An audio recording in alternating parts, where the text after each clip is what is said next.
الحمد لله نحمده ونستعينه ونؤمن به ونتوكل عليه ونعوذ بالله من شرور أنفسنا ومن سيئات أعمالنا من يهد الله فلا مضل له ومن يضلل فلا هادي له أشهد أن لا إله إلا الله وحده لا شريك له وأشهد أن محمدا عبده ورسوله أرسله بالهدى ودين الحق ليظهره على الدين كله ولو كره المشركون. اللهم صل على محمد وعلى آل محمد كما صليت على إبراهيم وعلى آل إبراهيم وبارك على محمد وعلى آل محمد كما باركت على إبراهيم وعلى آل إبراهيم إنك حميد مجيد.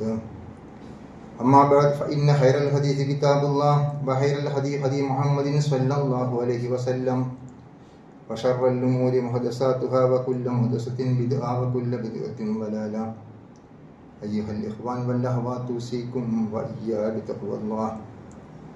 قال الله تعالى في قرآنه الكريم: أعوذ بالله من الشيطان الرجيم بسم الله الرحمن الرحيم. يا أيها الناس اتقوا ربكم الذي خلقكم من نفس واحدة وخلق منها زوجها وبث منهما رجالا كثيرا ونساء واتقوا الله الذي تساءلون به والأرحام إن الله كان عليكم رقيبا. بسم الله الرحمن الرحيم. قال تزرعون 7 سنين دأبا فما حصدتم فذروه في سنبله إلا قليلا مما تأكلون ثم يأتي من بعد ذلك 7 شداد يأكلن ما قدمتم لهن إلا قليلا مما تحسنون ثم يأتي من بعد ذلك عام فيه يغاث الناس وفيه يعصرون. ബഹുമാന്യരായ സത്യവിശ്വാസികളായ സഹോദരന്മാരെ, സഹോദരികളെ,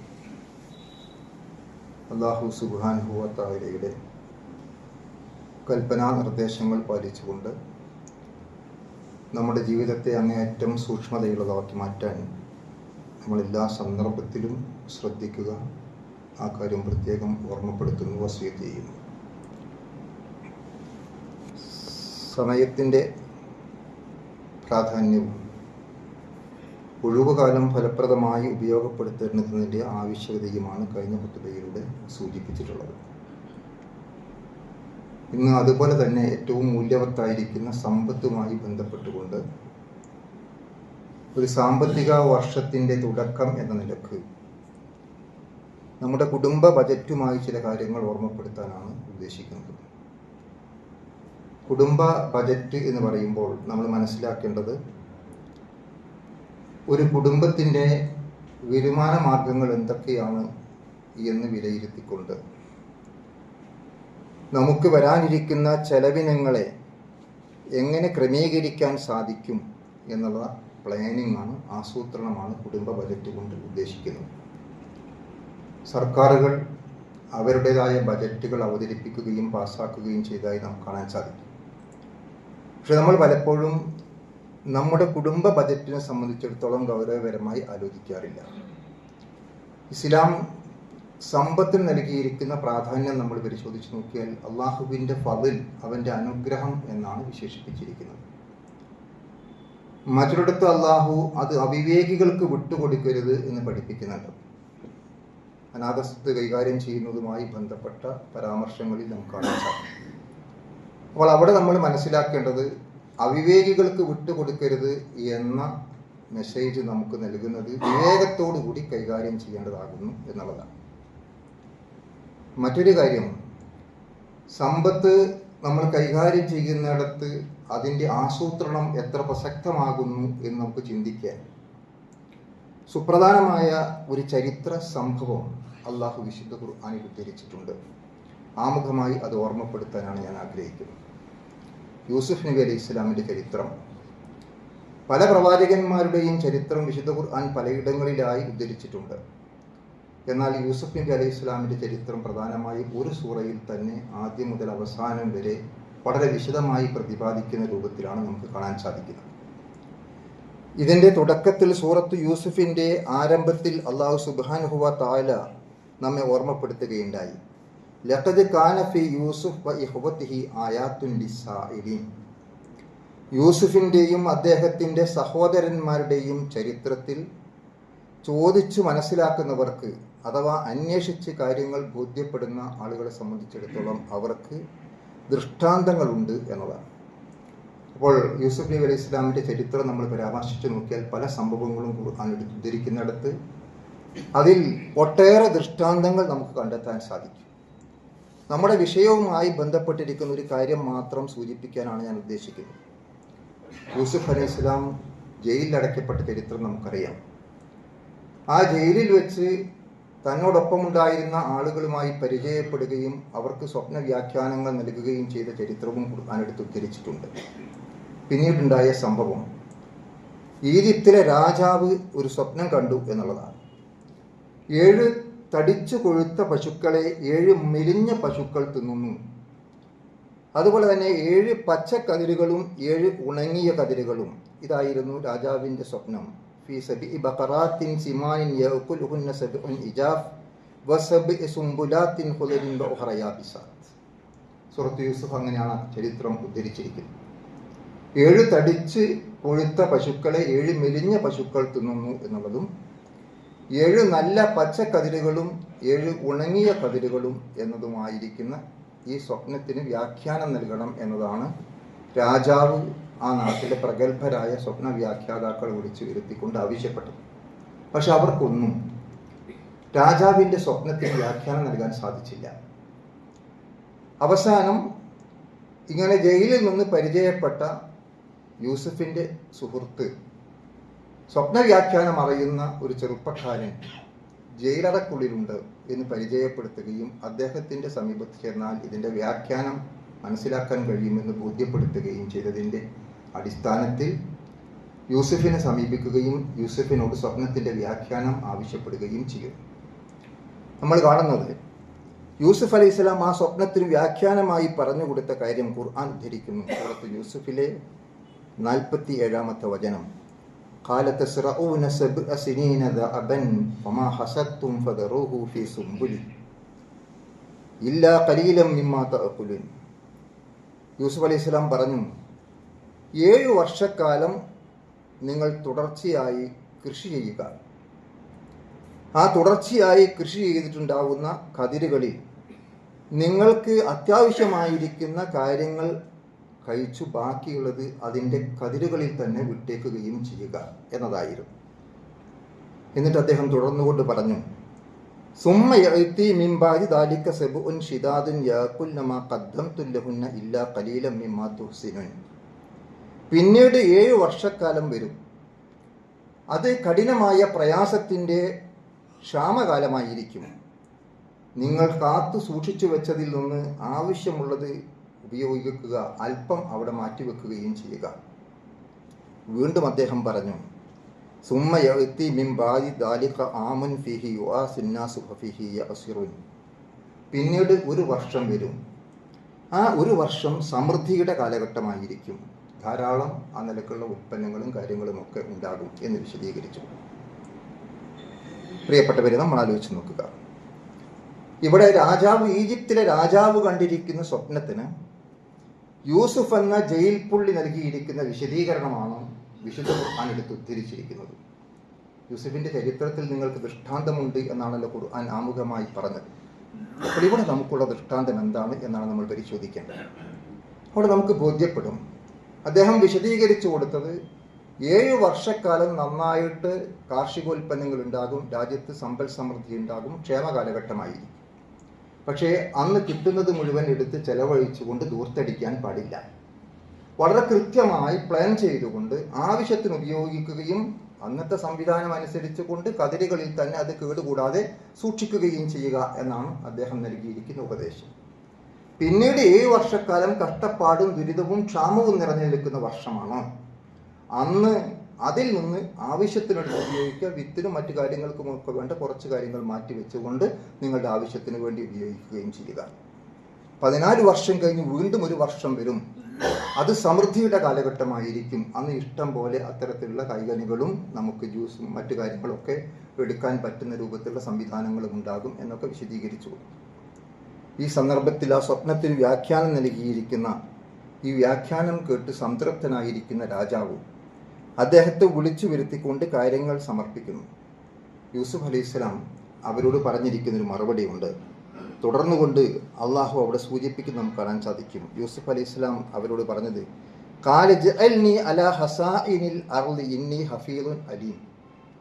രാജാവിനോട് അദ്ദേഹം ആവശ്യപ്പെട്ടത്, നിങ്ങൾ എന്നെ ഖജനാവുകളുടെ സൂക്ഷിപ്പ് ഏൽപ്പിച്ചു തരിക.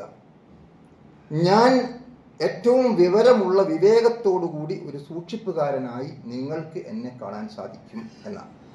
നമുക്ക് നമ്മൾ ആ രാജ്യത്തെ ജയിൽ പുള്ളിയായിരുന്ന ഒരു മനുഷ്യൻ, അദ്ദേഹം ജയിലിലടയ്ക്കപ്പെട്ടത് നിരപരാധിയാണ് എന്നുള്ളതൊക്കെ മറ്റൊരു കാര്യമാണ്, ഞാനത് വിശദീകരിക്കുകയല്ല. നമ്മുടെ വിഷയകമായി നമ്മൾ മനസ്സിലാക്കേണ്ട കാര്യം മാത്രം അടർത്തിയെടുത്തുകൊണ്ട് സൂചിപ്പിക്കുകയാണ്. അവിടെ അദ്ദേഹം നമുക്ക് കാണാൻ സാധിക്കുന്നുണ്ട്, ആ ജയിൽ പുള്ളി നേരെ ആ രാജ്യത്തിൻ്റെ ധനമന്ത്രി പദത്തിലേക്ക് അവരോധിക്കപ്പെടുന്നു. എന്താണ് കാരണം? ഒരു ജയിൽ പുള്ളിയെ കൂടുതൽ വിശദീകരണങ്ങളില്ലാതെ നേർക്ക് നേരെ രാജാവ് അദ്ദേഹത്തിൻ്റെ ധനമന്ത്രിയായി നിയോഗിക്കാനുണ്ടായിരുന്ന കാരണം എന്താണ് എന്ന് നമ്മൾ പരിശോധിച്ച് നോക്കിയാൽ 15 വർഷത്തേക്ക് ആവശ്യമായിരിക്കുന്ന സാമ്പത്തികമായ പ്ലാനിങ് കൃത്യമായി വിശദീകരിച്ചു കൊടുത്തു എന്നത് മാത്രമായിരുന്നു. ഇവിടെയാണ് നമ്മൾ ചിന്തിക്കേണ്ടത്, നമ്മുടെ അവസ്ഥ എന്താ?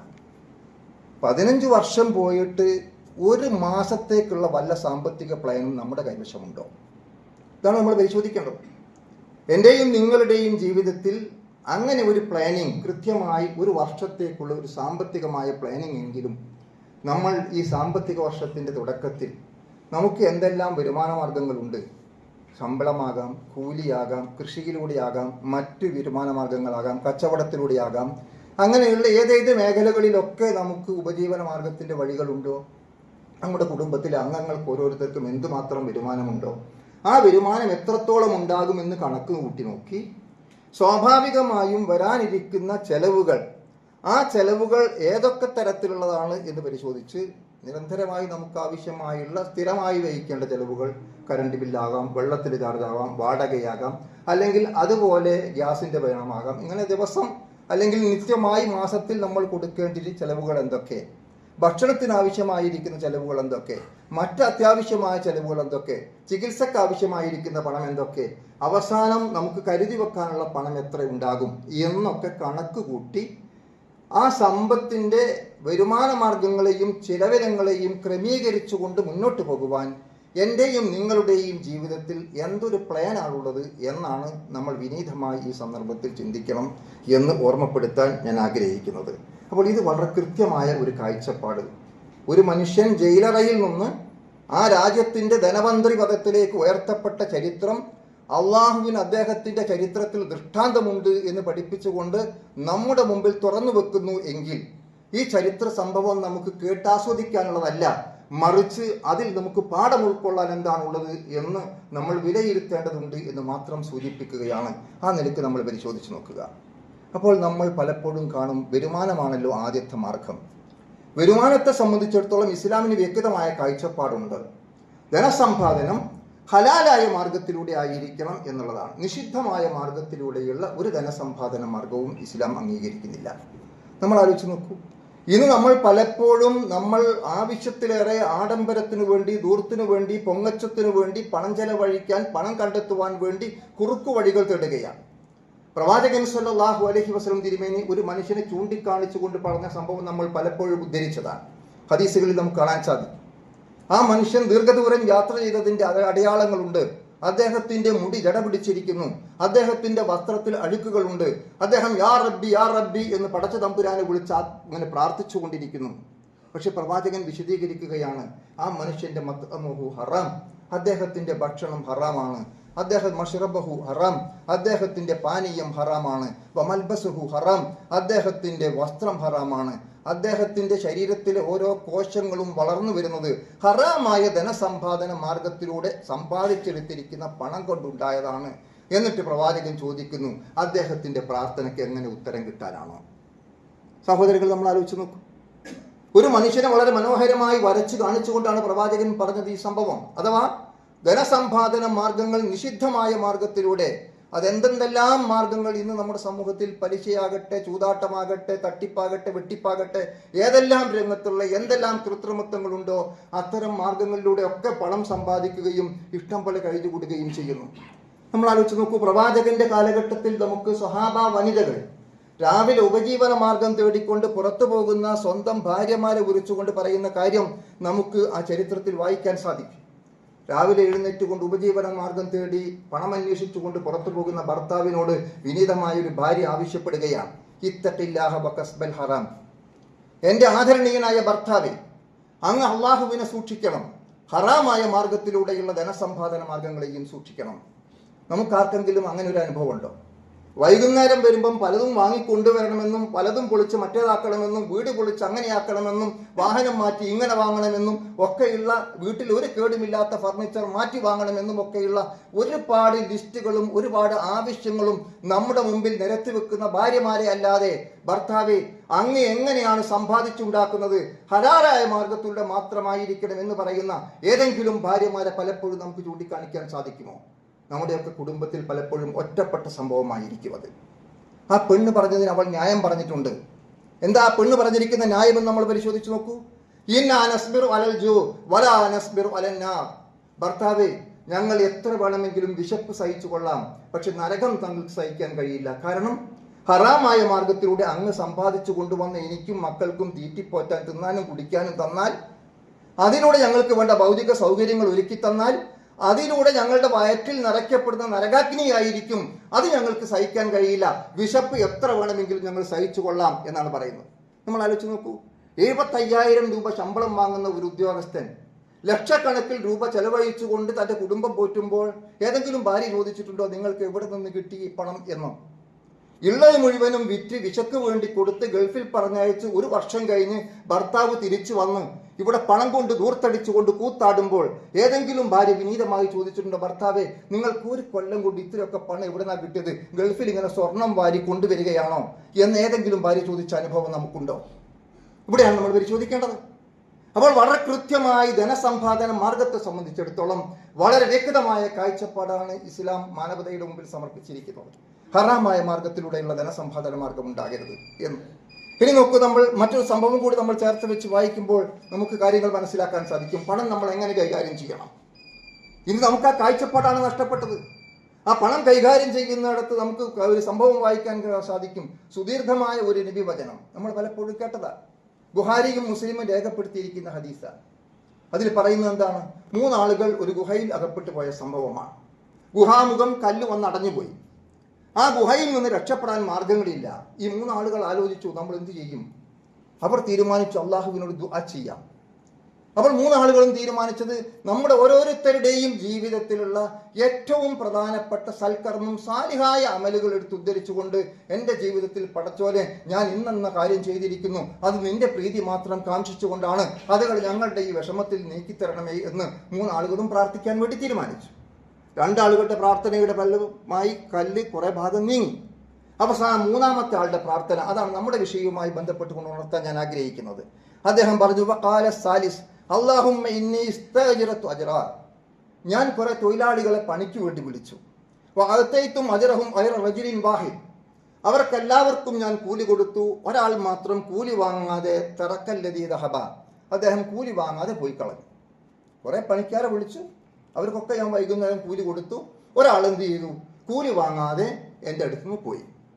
അങ്ങനെ കുറെ കാലം ഫസമ്മറത്തു അജ്റഹു ഹത്താ കസുറത്ത് മിനൽ അംവാൽ, ഞാൻ അദ്ദേഹത്തിൻ്റെ കൂലി അവിടെ സൂക്ഷിച്ചു വെച്ചു. എന്നിട്ട് ഞാൻ അതിനെ പോഷിപ്പിച്ചു. ക്രിയാത്മകമായി ഉപകാരപ്പെടുന്ന, വളരാൻ അനുവദനീയമായിരിക്കുന്ന ഹലാലായ മാർഗത്തിലൂടെ ആ ധനത്തെ മുതൽ മുടക്കിക്കൊണ്ട് ഞാൻ അതിനെ വളർത്തിക്കൊണ്ടുവന്നു. അദ്ദേഹത്തിന് കൊടുക്കാനുള്ള കൂലിയെ ഞാൻ ആ രൂപത്തിൽ ക്രിയാത്മകമായി ഹലാലായ മാർഗത്തിലൂടെ വളർത്തിക്കൊണ്ടുവന്നു. അങ്ങനെ കുറെ കാലം കഴിഞ്ഞു. ഫജാഅനി ബഅദ ഹീനിൻ ഫഖാല യാ അബ്ദുല്ലാ അദ്ദി ഇന്നി അജ്രി, കുറെ കാലം കഴിഞ്ഞ് ആ തൊഴിലാളി തിരിച്ചു വന്നുകൊണ്ട് ഇയാളോട് പറഞ്ഞു, സഹോദര, അള്ളാഹുവിൻ്റെ അടിമയെ, എനിക്ക് അന്നത്തെ ഒരു കൂലി തരാൻ ബാക്കിയുണ്ടല്ല, ആ കൂലി തരണം എന്നാവശ്യപ്പെട്ടു. നോക്കൂ, നമ്മൾ അവിടെ വിശദീകരിക്കുകയാണ്. ഫഖുൽതു ലഹു കുല്ലും മാ തറാ മിൻ അജ്രിക മിനൽ ഇബ്ലി വൽ ബഖരി വൽ ഗനമി വർ റഖീഖ്. നോക്കൂ, നീ ആ കാണുന്ന ഒട്ടകങ്ങളും അതുപോലെ ആടും അതുപോലെ അടിമയും ആ പശുവുമെല്ലാം നിന്റെ കൂലിയാണ്, നീ എടുത്തുകൊള്ളും. ഇതാണ് അദ്ദേഹത്തിന്റെ മറുപടി. നമ്മൾ ആലോചിച്ചു, ഒരു തൊഴിലാളി ഒരു ദിവസം കൂലി എടുത്തതിന് ഇത്ര കൂലി കിട്ടാണ്ടാവുമോ? അപ്പൊ അദ്ദേഹം പറഞ്ഞു, ആ തൊഴിലാളി തിരിച്ചുകൊണ്ട് പറഞ്ഞു, ഫഖാല യാ അബ്ദുല്ലാ ലാ തസ്തഹ്സിബി, ദാ എന്നെ കളിയാക്കണ്ട കേട്ടോ, എന്നെ പരിഹസിക്കാൻ വേണ്ടി മെനക്കെടണ്ട എന്ന് പറഞ്ഞ തൊഴിലാളി. അപ്പൊ അദ്ദേഹം പറഞ്ഞു, ഫഖുൽതു ഇന്നി ലാ അസ്തഹ്സിബിക, സഹോദര, ഞാൻ ഒരിക്കലും താങ്കളെ കളിയാക്കുകയല്ല. താങ്കൾക്ക് അന്ന് തരാനുള്ള കൂലിയെ ഹലാലായ മാർഗത്തിലൂടെ ഞാൻ വളർത്തിക്കൊണ്ടുവന്ന് ഇന്ന് അത് പോഷിപ്പിക്കപ്പെട്ടതിന്റെ ഫലമായി ഉണ്ടായിത്തീർന്നിരിക്കുന്നതാണ് ആ പശുവും ആ ആടും ആ അടിമയും ഒക്കെ നിനക്ക് അവകാശപ്പെട്ടതാണ് എന്ന് പറഞ്ഞപ്പോൾ അദ്ദേഹം അത് പൂർണ്ണമായും സ്വീകരിക്കുകയും കൊണ്ടുപോവുകയും ചെയ്തു. ഇതാണ് ചരിത്രം. അതുകൊണ്ട് നാഥാ, ഞാൻ അങ്ങനെ ചെയ്തു, നിന്റെ പ്രീതി മാത്രം ആഗ്രഹിച്ചുകൊണ്ടാണ് ഈ കല്ല് നീക്കിത്തരണമേ എന്ന് പ്രാർത്ഥിക്കുകയും ഗുഹാമുഖത്തെ കല്ല് നീങ്ങുകയും അവർ ഗുഹയിൽ നിന്ന് രക്ഷപ്പെടുകയും ചെയ്തു എന്നാണ് ഹദീസിൽ വിശദീകരിക്കുന്നത്. സഹോദരങ്ങൾ, നമ്മൾ ആലോചിച്ചു, ഇവിടെ നമ്മൾ ഇത് മനസ്സിലാക്കണം. ഇന്നത്തെ തലമുറക്ക് നമുക്ക് നൽകേണ്ട വലിയൊരു പാഠമാണ്. പണം എങ്ങനെ ക്രിയാത്മകമായി വളർത്തിക്കൊണ്ടുവരണം എന്നാലോചിക്കണം. രാഷ്ട്രീയ പാർട്ടികൾ തെരഞ്ഞെടുപ്പ് വരുന്നു. ആ തെരഞ്ഞെടുപ്പ് സന്ദർഭത്തിൽ സ്വാഭാവികമായും ഒരുപാട് വാഗ്ദാനങ്ങൾ നൽകും. ഞാൻ ആരെയും കുറ്റപ്പെടുത്തുകയല്ല. പക്ഷെ നമ്മളൊന്ന് പരിശോധിച്ച് നോക്കിയിട്ടുണ്ടോ? ആ വാഗ്ദാനങ്ങളെക്കുറിച്ച് താൽക്കാലികമായി വോട്ട് കിട്ടാൻ, ആളുകളുടെ വോട്ട് പിടിക്കാൻ പറ്റുന്ന വാഗ്ദാനങ്ങളാണ്. ഏതെങ്കിലും സംഘടനകളോ പ്രസ്ഥാനങ്ങളോ യഥാർത്ഥത്തിൽ ക്രിയാത്മകമായി അടുത്ത 5 വർഷം കൊണ്ട് ഈ രാജ്യത്തെ സാമ്പത്തികമായ സ്വയം പര്യാപ്തതയിലേക്ക് ഉയർത്താൻ ഞങ്ങളുടെ അടുത്ത് ഇന്ന പദ്ധതിയുണ്ട് എന്ന് പറയാൻ ആർക്കാണ് സാധിച്ചത്? മറിച്ച് എല്ലാവരും ആലോചിച്ച് താൽക്കാലികമായി വോട്ട് കിട്ടാൻ ഓരോരുത്തരെ തൃപ്തിപ്പെടുത്താനും പ്രീതിപ്പെടുത്താനും വേണ്ട കുറെ തട്ടിപ്പുകൾ പറഞ്ഞു എന്നുള്ളതാണ്. അതാണ് നമുക്ക് കാണാൻ സാധിക്കുന്നത്. ക്രിയാത്മകമായ ആലോചനകളില്ല. ഇത് തന്നെയാണ് നമ്മുടെ കുടുംബജീവിതത്തിൽ നടക്കുന്നത്. പണം എങ്ങനെ ചെലവഴിക്കണം എന്ന്, അതിനെ ക്രിയാത്മകമായി എങ്ങനെ വളർത്തിക്കൊണ്ടുവരണമെന്ന് നമ്മൾ ആലോചിക്കാതെ പോകുന്നു എന്നുള്ളതാണ്. അപ്പോൾ നമ്മൾ ആലോചിക്കേണ്ട സുപ്രധാനമായ ഒരു രംഗമാണ് സാമ്പത്തിക രംഗത്തെ അതിനെ മെച്ചപ്പെടുത്തിയെടുക്കുവാൻ, ഹലാലായ മാർഗത്തിലൂടെ അതിനെ വളർത്തുവാൻ എന്താണ് മാർഗം എന്നത്, അതിനു വേണ്ടിയുള്ള പദ്ധതികളും പരിപാടികളും ഉണ്ടാകണം എന്നതാണ് ഈ സംഭവം നമുക്ക് നൽകുന്ന പാഠം. അതുകൊണ്ട് അത്തരം കാര്യങ്ങൾ മനസ്സിലാക്കിക്കൊണ്ട് സമ്പത്ത് കൈകാര്യം ചെയ്യാൻ നമ്മൾ പരിശ്രമിക്കുക. അള്ളാഹു അനുഗ്രഹിക്കുമാറാകട്ടെ.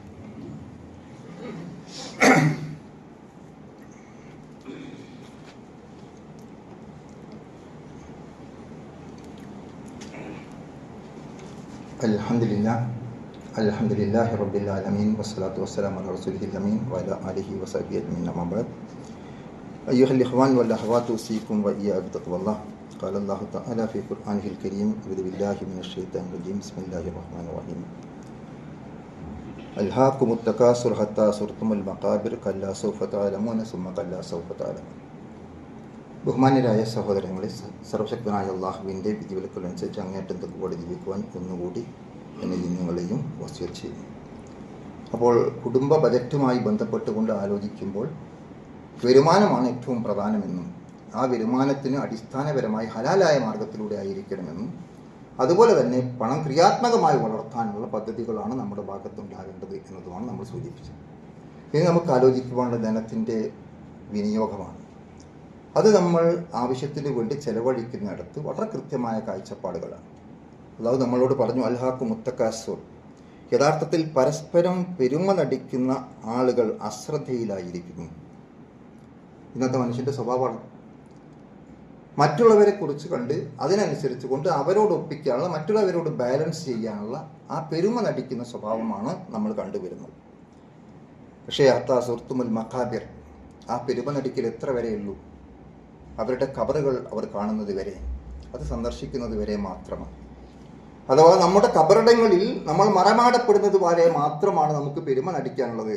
പിന്നെ എല്ലാവരും തിരിച്ചു വരും. ഒരുപക്ഷെ മരിച്ചാൽ ആ നമ്മുടെ വലിപ്പത്തിനനുസരിച്ച് കുറേ ആൾക്കാരൊക്കെ മയ്യിത്ത് നിസ്കരിക്കാൻ വരും. അവസാനം അവിടെ മൂടി തിരിച്ചു പോരും. പിന്നെ നമുക്കൊന്നുമില്ല. പിന്നെ പെരുമ നടിക്കാൻ നമുക്ക് യാതൊരു അവസരവുമില്ല. ഖുർആൻ നമ്മെ വീണ്ടും ഓർമ്മപ്പെടുത്തുകയുണ്ടായി, കല്ലാ സൗഫ തഅലമൂൻ സുമ്മ കല്ലാ സൗഫ തഅലമൂൻ. മനുഷ്യ, വഴിയെ നിനക്ക് അറിയാറാകും. അല്ല, നിനക്ക് വീണ്ടും വഴി അറിയാറാകും, പിന്നെ നിനക്ക് കാര്യം മനസ്സിലാകും എന്ന് അള്ളാഹു അവിടെ പറഞ്ഞു വെച്ചു. സഹോദരങ്ങൾ, നമ്മൾ ആലോചിച്ചു നോക്കും. നമ്മുടെ ജീവിതത്തിൽ പലപ്പോഴും ഇത്തരത്തിലുള്ള സമീപനങ്ങളെ സംബന്ധിച്ചിടത്തോളം നമ്മൾ ആലോചിച്ചു നോക്കിയാൽ പ്രവാചകൻ സല്ലല്ലാഹു അലൈഹി വസല്ലം തിരുമേനി നമ്മെ പഠിപ്പിച്ചിരിക്കുന്ന കാര്യം നമ്മളെടുത്ത് വിലയിരുത്തിയാൽ എവിടെയും നമ്മുടെ വരുമാനത്തിനനുസരിച്ച് ചെലവ് ചെയ്യാൻ നമ്മൾ പഠിക്കുക എന്നതാണ് പ്രധാനം.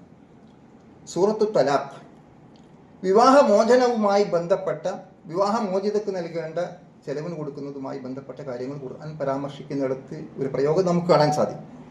അവിടെ ഖുർആൻ പറഞ്ഞു, ലിയുൻഫിഖ് ദൂ സഅത്തിൻ മിൻ സഅത്തിഹി. ഓരോരുത്തരും എങ്ങനെ ചെലവിന് കൊടുക്കണം എന്ന് അവിടെ പഠിപ്പിക്കുന്നത് ഓരോരുത്തരും അവരവരുടെ കഴിവിനനുസരിച്ചുകൊണ്ട് എന്നാണ് പറഞ്ഞിരിക്കുന്നത്. കഴിവിനനുസരിച്ചുകൊണ്ട്, കഴിവുള്ളവൻ തൻ്റെ കഴിവിനനുസരിച്ച് കൊണ്ട് കൊടുക്കുക. വമൻ ഖുദിറ അലൈഹി റിസ്ഖുഹു ഫൽയുൻഫിഖ് മിമ്മ ആതാഹു. എന്നാൽ സാമ്പത്തിക രംഗത്ത് ഉപജീവനം ഇടുക്കം അനുഭവിക്കപ്പെടുന്ന ആളുകൾ, പ്രയാസമുള്ള ആളുകൾ, അവരുടെ കഴിവിനനുസരിച്ച് കൊടുക്കുക. ഇത് വിഷയത്തിന്റെ ബന്ധം തലാഖുമായി ബന്ധപ്പെട്ട അവിടെ ചെലവിന് കൊടുക്കുന്ന കാര്യമാണെങ്കിലും എന്നും നമ്മൾ ആലോചിക്കേണ്ട സുപ്രധാനമായ ഒരു ആശയമാണ്. നമ്മൾ പണം ചെലവഴിക്കുന്നത് നമ്മുടെ വരുമാനത്തിനനുസരിച്ച് കൊണ്ട് ചെലവഴിക്കാൻ, അവിടെ ക്രമീകരിക്കാൻ കഴിയുമ്പോഴാണ് ഒരു ബജറ്റ് ഫലപ്രദമായി മാറുന്നത്. നമ്മൾ ഇന്ന് വരവ് എത്ര എന്ന് പരിശോധിക്കാതെ അനാവശ്യമായി പണം ദൂർത്തടിക്കുകയും പൊങ്ങച്ചം കാണിക്കുകയും മറ്റുള്ളവരുടെ മുമ്പിൽ വലിപ്പത്തരം നടിക്കുകയും ചെയ്യുന്നു. അൽഹാഖുമു തകാസുർ, പരസ്പരം പെരുമ നടിക്കുന്ന ഒരു സ്വഭാവത്തിലേക്ക് നമ്മൾ വളർന്നു വന്നപ്പോൾ അവിടെ യഥാർത്ഥത്തിൽ അതിൻ്റെ ഫലമായി നമുക്കുണ്ടായിത്തീരുന്ന അവസ്ഥാവിശേഷം നമ്മൾ പരിശോധിച്ച് നോക്കിയാൽ നമ്മൾ അനാവശ്യമായി പണം കടം വാങ്ങേണ്ടി വരുന്നു, പലിശക്ക് വാങ്ങേണ്ടി വരുന്നു, പലിശ കൊടുക്കേണ്ടി വരുന്നു. രക്ഷപ്പെടാതെ നമ്മൾ ആ പലിശയിൽ മുഴുകി ആകപ്പാടെ ഉള്ളത് മുഴുവനും ബാങ്കുകാർ ജപ്തി ചെയ്യുന്ന അവസ്ഥ വരെ എത്തിപ്പെടുന്ന സാഹചര്യത്തിൽ നമ്മൾ എത്തിപ്പെടുന്നു. അപ്പോൾ നമ്മൾ ആലോചിക്കേണ്ടതുണ്ട് കൃത്യമായി, വല്ലദീന ഇദാ അൻഫഖൂ ലം യുസ്രിഫൂ വലം യഖ്തുറൂ വകാന ബൈന ദാലിക ഖവാമ. പരമകാരുണികനായ പടച്ചതമ്പുരാന്റെ ഭക്തന്മാരായ ദാസന്മാരുടെ ഗുണവിശേഷം സൂറത്തുൽ ഫുർഖാനിൽ വിശദീകരിക്കുമ്പോഴാണ് അള്ളാഹു പറഞ്ഞത്, അവരുടെ ഒരു ക്വാളിറ്റി, അവർ പണം ചെലവഴിക്കുകയാണെങ്കിൽ ദൂർത്തടിക്കുകയോ പിശുക്ക് കാണിക്കുകയോ ഇല്ല, അതിനിടയിൽ മധ്യനില സ്വീകരിക്കുന്നവരാകുന്നു എന്നതാണ് അവിടെ യഥാർത്ഥത്തിൽ വിശദീകരിക്കുന്നത്. അപ്പോൾ നമ്മൾ ആലോചിക്കേണ്ടതുണ്ട്, ഇന്നൽ മുബദ്ദിരീന കാനൂ ഇഖ്വാന ശയാത്തീൻ. പണം ദുർവ്യയം ചെയ്യുന്ന ആളുകളെ ഖുർആൻ വിശേഷിപ്പിച്ചിരിക്കുന്നത് അവർ പിശാചിന്റെ സഹോദരങ്ങളാകുന്നു എന്നാണ്. വകാന ശൈത്താനു ലിറബ്ബിഹി കഫൂറ. ഷെയ്ത്താൻ എന്ന് പറഞ്ഞാൽ തൻ്റെ റബ്ബിനോട് ഏറ്റവും നന്ദി കെട്ടവനാകുന്നു എന്ന് സൂചിപ്പിക്കുകയും ചെയ്യും. അപ്പോൾ പണം ദൂർത്തടിക്കുന്നത് നന്ദികേടാണെന്നും പൈശാചികമായ സ്വഭാവമാകുന്നു എന്നുമാണ് ഖുർആൻ വളരെ വ്യക്തമായി നമ്മെ ബോധ്യപ്പെടുന്നത്. കുലു വഷ്റബു വലാ തുസ്രിഫു. നിങ്ങൾ തിന്നുക, കുടിക്കുക, പക്ഷേ ദുർവ്യയം ചെയ്യരുത്. ഇന്നഹു ലാ യുഹിബ്ബുൽ മുസ്രിഫീൻ. അള്ളാഹു ഒരിക്കലും ദുർവ്യയം ചെയ്യുന്ന ആളുകളെ ഇഷ്ടപ്പെടുകയില്ല എന്ന് വളരെ വ്യക്തമായി അവിടെ നമുക്ക് വിശദീകരിച്ചു തരികയും ചെയ്യുന്നതായി കാണാൻ സാധിക്കും. അതുകൊണ്ട് നമ്മൾ പരിശോധിക്കേണ്ടത് ആ നിലക്ക് പണം ചെലവഴിക്കുന്നിടത്ത് ദുർവ്യയം വരാതിരിക്കാൻ, ദൂർത്ത് വരാതിരിക്കാൻ, പൊങ്ങച്ചത്തിന് വേണ്ടി പണം ചെലവഴിക്കാതിരിക്കാൻ നമ്മൾ സ്വീകരിക്കേണ്ട സമീപനമാണ് നമുക്ക് കാണാൻ സാധിക്കുന്നത്. അവിടെ പ്രവാചകൻ പഠിപ്പിച്ചൊരു കാഴ്ചപ്പാടുണ്ട്. ഉൻളുറൂ ഇലാ മൻ അസ്ഫല മിൻകും. നിങ്ങൾ നിങ്ങളെക്കാൾ താഴെ ഉള്ളവരിലേക്ക് നോക്കുക. വലാ തൻളുറൂ ഇലാ മൻ ഫൗഖക്കും. നിങ്ങളുടെ മേലെയുള്ള ആളുകളിലേക്ക് നിങ്ങൾ നോക്കാതിരിക്കുക. നോക്കൂ, നമ്മൾ വലിയൊരു ആശയമാണ് നമ്മുടെ ജീവിതത്തിൽ ഇന്ന് ഉണ്ടാവേണ്ട മാറ്റം. നമ്മളെപ്പോഴും നോക്കെന്താണ്, ഒരു ഓടിട്ട വീട്ടിലെങ്കിലും താമസിക്കാൻ കഴിയുന്ന ഞാൻ നോക്കുക അപ്പുറത്തുള്ള കോൺക്രീറ്റ് വീട്ടുകാരനെ കുറിച്ചാണ്. പണ്ടെങ്ങാനുള്ള മൊസൈക്ക് ഇട്ട വീട്ടിൽ താമസിക്കുന്ന ഞാൻ നോക്കുന്നത് അപ്പുറമുള്ള ഗ്രാനൈറ്റ് പതിച്ചിരിക്കുന്ന വീട്ടുകാരനെ കുറിച്ചാണ്. ഞാൻ സാധാരണ ഒരു ഇരുചക്ര വാഹനവുമായി പോകുന്ന ഞാൻ നോക്കുന്നത് അപ്പുറമുള്ള 4 ചക്ര വാഹനമുള്ളവനെ കുറിച്ചാണ്. 4 ചക്ര വാഹനമുള്ള പണ്ടത്തെ ഒരു ഫിയറ്റ് കാറുമായി പോകുന്ന ഞാൻ ആലോചിക്കുന്നത് ഇന്നത്തെ ഏറ്റവും മുന്തിയ കാറുള്ള മറ്റവനെ കുറിച്ചാണ്. മറിച്ച് ഇതിനു വകയില്ലാതെ തെരുവുകളിൽ ഓരങ്ങളിൽ കിടന്നുറങ്ങുന്ന പാവപ്പെട്ടവനെ കുറിച്ച് തിരിഞ്ഞു നോക്കാൻ നാം തയ്യാറാകുന്നില്ല. ഈ ഓടിട്ട വീട് പോയിട്ട് ചോരാതെ കിടന്നുറങ്ങാൻ ഒരു വീട് പോലുമില്ലാതെ ഓലമേഞ്ഞ വീടിനകത്ത് ഓരോ വർഷവും ആളുകളുടെ സഹായം തേടിക്കൊണ്ട് ഓലമേഞ്ഞ് താമസിക്കുന്ന ആളുകളെ കുറിച്ച് നമ്മൾ ചിന്തിക്കുന്നില്ല. അതുപോലെ തന്നെ ഒരു യഥാർത്ഥത്തിൽ ഒരു ഇരുചക്ര വാഹനം പോലും ഇല്ലാതെ സൈക്കിളിൽ യാത്ര ചെയ്യുന്ന അപ്പുറത്ത് താമസിക്കുന്ന സഹോദരനെ കുറിച്ച് നമ്മൾ ആലോചിക്കുന്നില്ല. നോക്കൂ, നമ്മൾ എത്ര വ്യക്തമാണ് പ്രവാചകന്റെ കാഴ്ചപ്പാടും ദർശനവും എന്ന് വളരെ ലളിതമായി നമുക്ക് മനസ്സിലാക്കാൻ സാധിക്കും. നിങ്ങൾ മുകളിലോട്ട് നോക്കാതിരിക്കുക, നിങ്ങൾ താഴോട്ട് നോക്കുക, അപ്പോൾ മനസ്സിന് സമാധാനമുണ്ടാകും. അൽ ഖിന ഇനൻ നഫ്സ് എന്നാണ് പ്രവാചകൻ പഠിപ്പിച്ചത്. നമ്മുടെ സമ്പന്നത, ഐശ്വര്യം എന്ന് പറയുന്നത് മനസ്സിന്റെ ധന്യതയാണ്. ആ ധന്യത ഉണ്ടായിത്തീരാനുള്ള മനോഭാവമാണ് പ്രവാചകൻ ഇവിടെ നമുക്ക് വിശദീകരിച്ചിരുന്നത്. റസൂലുള്ളാഹി സ്വല്ലല്ലാഹു അലൈഹി വസല്ലം തിരുമേനിയുടെ ആ ലളിതമായ ജീവിതത്തിലേക്ക് നമ്മളൊരു തിരിഞ്ഞുനോട്ടം നടത്തിയാൽ നമുക്കത് മനസ്സിലാക്കാൻ സാധിക്കും. അദ്ദേഹത്തിന്റെ ആ ലളിതമായ ജീവിതത്തിലേക്ക് നമ്മൾ പരിശോധിച്ചു നോക്കിയാൽ നമുക്ക് വളരെ വ്യക്തമായി കാണാൻ സാധിക്കുന്ന കാര്യമുണ്ട്. സ്വഹാബികൾ പറഞ്ഞു, ഞാൻ പ്രവാചകൻ രാവിലെ എഴുന്നേറ്റ് വരുമ്പോൾ നോക്കി, പരുക്കൻ ഈത്തപ്പന പായയിൽ കിടന്ന അതിൻ്റെ പാടുകളാണ് അദ്ദേഹത്തിൻ്റെ ശരീരത്തിൽ എനിക്ക് കാണാൻ സാധിച്ചത്. പ്രവാചകരെ, അങ്ങേക്കു വേണ്ടി ഞാൻ ഒരു നല്ല മെത്ത് ഒരുക്കി തരട്ടെയോ എന്ന് ചോദിക്കുന്ന സഹാബികളോട് അദ്ദേഹത്തിന്റെ പ്രതികരണം, ഇന്ന മസലി വ മസലു ദുനിയാ കമസലി റാകിബിൻ ഖാല ഫീ ദില്ലി ഷജറത്തിൻ ഫീ യൗമിൻ സ്വാഇഫ് സുമ്മ റാഹ ഫതറകഹ. തിർമിദി രേഖപ്പെടുത്തിയിരിക്കുന്ന ഹദീസിൽ കാണാൻ സാധിക്കും, മാലി വലി ദുനിയ, ഞാനും ദുനിയാവും തമ്മിലുള്ള ബന്ധം എന്താണ്? എന്റെ ഉദാഹരണം എന്ന് പറയുന്നത് ഈ ദുനിയാവും ഞാനും തമ്മിലുള്ള ഉദാഹരണം ഒരു യാത്രക്കാരനെ പോലെയാണ്. നല്ല ഉഷ്ണകാലത്ത് അദ്ദേഹം മരത്തണലിൽ വിശ്രമിക്കുന്നു. കുറെ നേരം അവിടെ വിശ്രമിച്ചതിന് ശേഷം അദ്ദേഹം ആ മരത്തണൽ ഒഴിവാക്കി യാത്ര തുടരുകയും ചെയ്യുന്നു. ഇതുപോലെയുള്ള ഒരു യാത്രക്കാരൻ പോലെയാണ് എൻ്റെ ദുനിയാവും തമ്മിലുള്ള ബന്ധം. ഞാൻ താൽക്കാലികമായി ഒന്ന് വിശ്രമിക്കുക മാത്രമാണ്, എപ്പോൾ വേണമെങ്കിലും ഈ ദുനിയാവ് വിട്ടുപോകും. ഇത്രയേ ഉള്ളൂ. പിന്നെ എന്തിനും എനിക്ക് ആ പരുക്കൻ പായയിൽ നിന്ന് മാറി മെത്ത വേണം എന്ന് ചിന്തിച്ചാൽ, ലളിതമായ ജീവിത കാഴ്ചപ്പാടിലേക്ക് നമുക്ക് തിരിച്ചു വരാൻ സാധിച്ചാൽ നമ്മുടെ കുടുംബ ബജറ്റ് ഏറെ മെച്ചപ്പെട്ടതാക്കി മാറ്റാൻ സാധിക്കും. അള്ളാഹു അനുഗ്രഹിക്കുമാറാകട്ടെ. നമ്മിൽ വന്നു പോയിരിക്കുന്ന എല്ലാ പാകപ്പിഴവുകളും തെറ്റുകളും അള്ളാഹു നമുക്ക് പുറത്തു മാപ്പാക്കുമാറാകട്ടെ. കഷ്ടപ്പാടുകളും പ്രയാസങ്ങളും അനുഭവിക്കുന്ന ആളുകൾക്ക് പടച്ച തമ്പുരാൻ ആശ്വാസം നൽകുമാറാകട്ടെ. ലോകത്ത് നമ്മൾ കണ്ടുകൊണ്ടിരിക്കുന്ന സംഭവങ്ങൾ ഓരോന്നും യഥാർത്ഥത്തിൽ നമുക്ക് കാണാൻ സാധിക്കുന്ന സമാധാന കരാർ ഉണ്ടാക്കുകയും അത് ലംഘിക്കപ്പെടുകയും ചെയ്യുന്ന അവസ്ഥാവിശേഷമാണ്. പക്ഷെ നമ്മൾ മനസ്സിലാക്കേണ്ടത്, മനുഷ്യൻ ഒരു സാമൂഹ്യ ജീവി എന്ന നിലയ്ക്ക് പശ്ചിമേഷ്യൻ നാടുകളിലുണ്ടായ യുദ്ധം നമ്മുടെ അടുക്കളയിൽ പോലും തീമൂട്ടാൻ സാധ്യമല്ലാത്ത അവസ്ഥയിലേക്കാണ് വരുന്നത്. ഇതാണ് മനുഷ്യൻ്റെ അവസ്ഥ.